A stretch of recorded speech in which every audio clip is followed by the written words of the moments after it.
మేమందరము ప్రవీణ్ పగడాల గారికి న్యాయం జరగాలని ఫైట్ చేస్తున్నాం. ప్రవీణ్ అన్న నాకు పర్సనల్గా చాలా తెలిసిన వ్యక్తి. కానీ ఈ న్యాయం కోసం పోరాడుతున్నప్పుడు కొంతమంది చేస్తున్న మత విద్వేషాలు అవి నిజంగా చాలా బాధపడుతున్నాయి.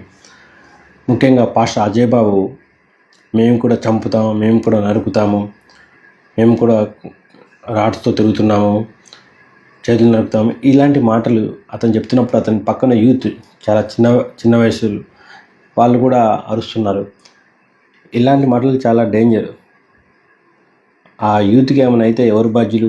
వాళ్ళ తల్లిదండ్రుల బాధ ఎవరు తీరుస్తారు? పాస్టర్ అజయ్ బాబు ఈ విధంగా నువ్వు ఆ మత విద్వేషాలు రెచ్చగొట్టే విధంగా మాట్లాడదు. ఇది చాలా డేంజర్. అదేవిధంగా నువ్వు ఇది ముస్లిమ్స్ చేయరు, కేవలం హిందువులే చేస్తారంటూ ఇలాంటి స్టేట్మెంట్స్ చేసినప్పుడు వాళ్ళకి సంబంధించిన వాళ్ళ అమర ప్రసాద్ ఇలాంటి వాళ్ళు ఇష్టం వచ్చినట్టుగా బూతులు తిడుతున్నారు. మనము న్యాయం కోసం పోరాడాలి. అన్ని చోట్ల సీసీటీవీ ఫుటేజ్ బయట పెట్టేసి కల్పిట్స్ ఎవరో పట్టుకొనేసి మనము న్యాయంగా పోరాడంలో తప్పలేదు. కానీ ఈ విధంగా మత విద్వేషాలు రెచ్చగొట్టే విధంగా ఆ పక్కనున్న యూత్ని కూడా నువ్వు మిస్లీడ్ చేస్తున్నావు. ఇలా చేయకూడదు పాస్టర్ అజయ్ బాబు. ఇతను చాలామంది ఈ యొక్క ఇష్యూను తమ యొక్క మైలేజ్ని పెంచుకోవడానికి వాడుకుంటున్నారండి.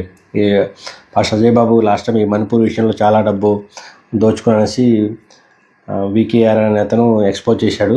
ఇప్పుడు ఈ ఇష్యూ ఎక్కడ ఇలాంటి ఇష్యూస్ వచ్చినప్పుడు వెంబడే వచ్చేసి హిందువులు వాళ్ళని తిట్టడము, ద్వేషపూరితమైన ఆ స్టేట్మెంట్ చేయడము, ఇదంతా క్రైస్తవ సమాజానికి ఎంత మాత్రం మంచిది కానే కాదు. ఇది ఒక సెన్సిటివ్ ఇష్యూ. ఇలాంటి సమయంలో మనం మాట్లాడే మాటలు ఇతర మతస్థులు ఆలోచింపజేసే విధంగా, అరే ఎందుకు చంపాం అని అనుకునే విధంగా తప్ప చంపి మంచి పని చేశాం అనే విధంగా అనుకునే విధంగా, ఇలా మత విద్వేషాలు తెచ్చికొట్టే విధంగా ఎంత మాత్రం ఉండకూడదు. అలజలు సృష్టించే విధంగా ఉండకూడదు. పాస్టర్ అజయ్ బాబు నువ్వు చూడు ఒకసారి ఈ విషయం పైన పోరాడుతున్న జాన్ వెస్లీ మరియు విపిఆర్, పీజేమ్స్, వికేఆర్ వీళ్ళెలా మాట్లాడుతున్నా చూడు, కొంచెం నేర్చుకో. ఈ విధంగా నువ్వు మత విద్వేషాలు తెచ్చగొట్టే విధంగా మాట్లాడడం ఎంత మాత్రం బాగోలేదు. అదేవిధంగా అండి మనము నిజంగా నాకు కూడా ఇది హత్య అని చాలా అనుమానాలు, ఇది అనుమానాస్పద మృతి అని స్పష్టంగా నాకు అర్థమవుతూనే ఉంది. మనం నిజంగా న్యాయం కోసం పోరాడుతున్నాము. కానీ ఒకవైపు మనం న్యాయం కోసం పోరాడుతున్నాం. నిన్న సికింద్రాబాద్ దగ్గర వాంట్ జస్టిస్ అని అరిచిన గుంపులో నేను కూడా ఉన్నాను. సో మనం న్యాయం కోసం పోరాడాలి. అదేవిధంగా మనము బైబిల్ దృక్పథం కూడా మనం కలిగి ఉండాలి.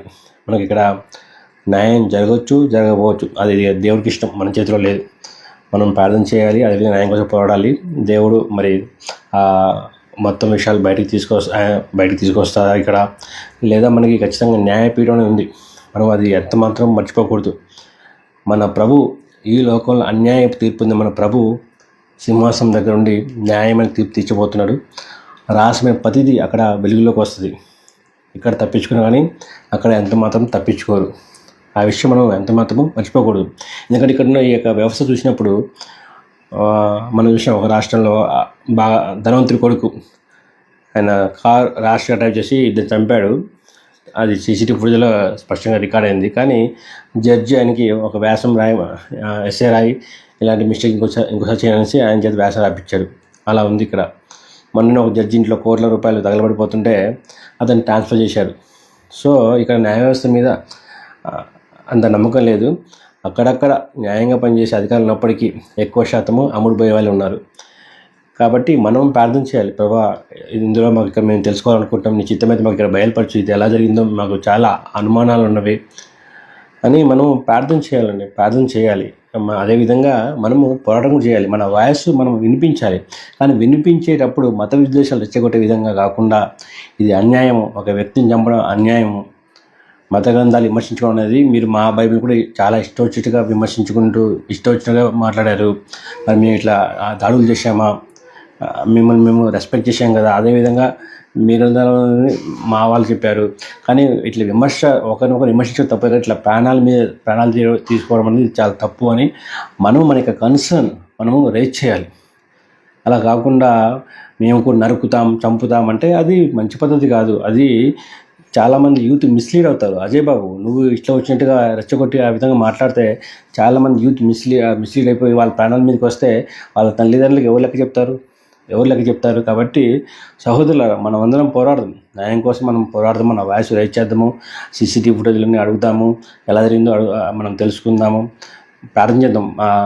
ఒక మంచి అధికారులను దేవుడు రైజ్ చేయమని, దీని మీద ఇంపార్షియల్గా ఫైట్ చేసే ఒక అధికారుల చేతిలోకి ఇలా ఈ కేసు వెళ్ళాలని, నిజాలు తెలుసుకోవాలని మనము ఖచ్చితంగా ప్రార్థన చేద్దాం. అదేవిధంగా మనం సమన్వయం పాటించేసి రెచ్చగొట్టే విధంగా మాట్లాడకుండా, మనం మాట్లాడే మాటలు వాళ్ళకి ఖచ్చితంగా అనవసరంగా చంపా అనే విధంగా ఉండాలి తప్ప, మనం చంపి మంచి పని చేసా అనే విధంగా మనం ఎప్పుడు అలా విధంగా వాళ్ళు రెచ్చగొట్టే విధంగా మనము మాట్లాడకూడదు. కాబట్టి దయచేసి సహోదర, ఇది పర్సనల్గా నాకు ఇది ఒక గ్రేట్ లాస్. నేను చాలా బాధపడతాను అన్న విషయంలో. కానీ అన్నను ఆల్రెడీ మనం కోల్పోయాం. అదేవిధంగా మన యూత్ని ఇలా మద్దతు దేశాలు రెచ్చగొట్టేసి మన యూత్ని మనం కోల్పోకూడదు. కాబట్టి జాగ్రత్తగా మనము ఈ విషయంలో ముందుకు వెళ్దాం.